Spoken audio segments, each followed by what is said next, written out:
shake, rattle and roll. You won't do right, I don't know.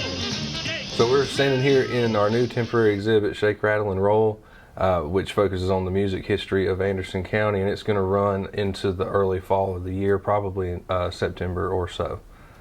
And whose idea was this?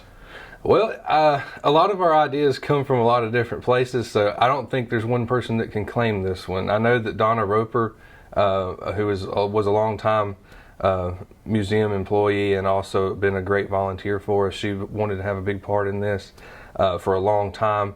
Other volunteers, myself, and the rest of the staff, we've all had connections that we share to the county and to the content in here. So this is our chance to bring it all together and finally create something. Well, tell me about this exhibit. What kind of things will we find in here? Well, we've got, as you can see, we've sort of set up the exhibit around some of our larger artifact pieces that we want to get out and share with the public, larger instruments.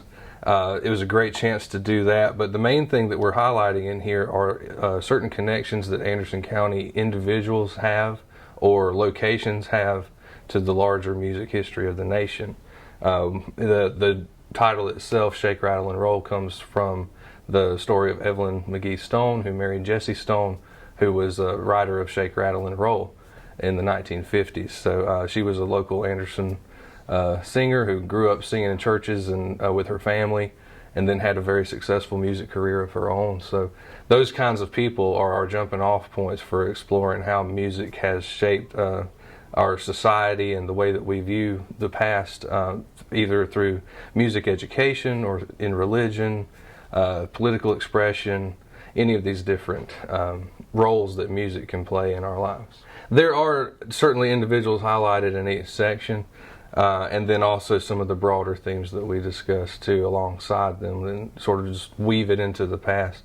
And then also getting the visitors involved too in this interactive section where we've asked people to share their musical memories with us. So already we've gotten responses that vary from people who have not lived here for a long time. Maybe they're a college student living here temporarily who've told us about their experience going to a large concert in the recent years, or someone who's a long time or lifelong even Anderson resident who remembers a very obscure music venue where they may have met their spouse, or these different stories that come up. So there's a lot of variation there too.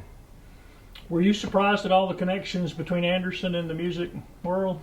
A lot of them I've been very surprised with. For instance, there's long been the story that Lionel Richie was born in Anderson, which we sort of had to amend. That it was in fact his father who might have been born in Anderson, but they do share a name. We've got just below me here a story about John Davis, who many people will remember the controversy surrounding Milli Vanilli and the lip syncing controversy that came out surrounding their Grammy win.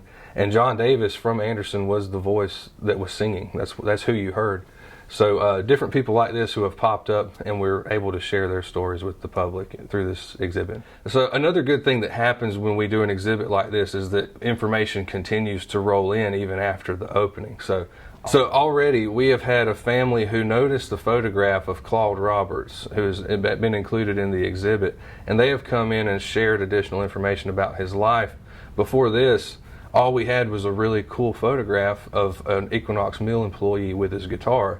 And now we have so much more detail about his life, including the fact that he had somewhat of a terrible accident in the mill that crushed one of his hands, and for a number of years he was unable to play until he recovered, and he actually lived out the rest of his life being able to play church piano.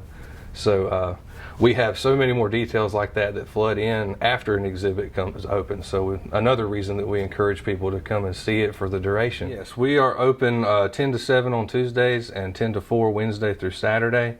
This exhibit is open anytime that our gallery is open. So we welcome people to come in. Bring your phones. As we were talking about earlier, we've included some different technological components and QR codes where people can play clips and find further information about some of the individuals that are highlighted. So be prepared to take advantage of those opportunities too.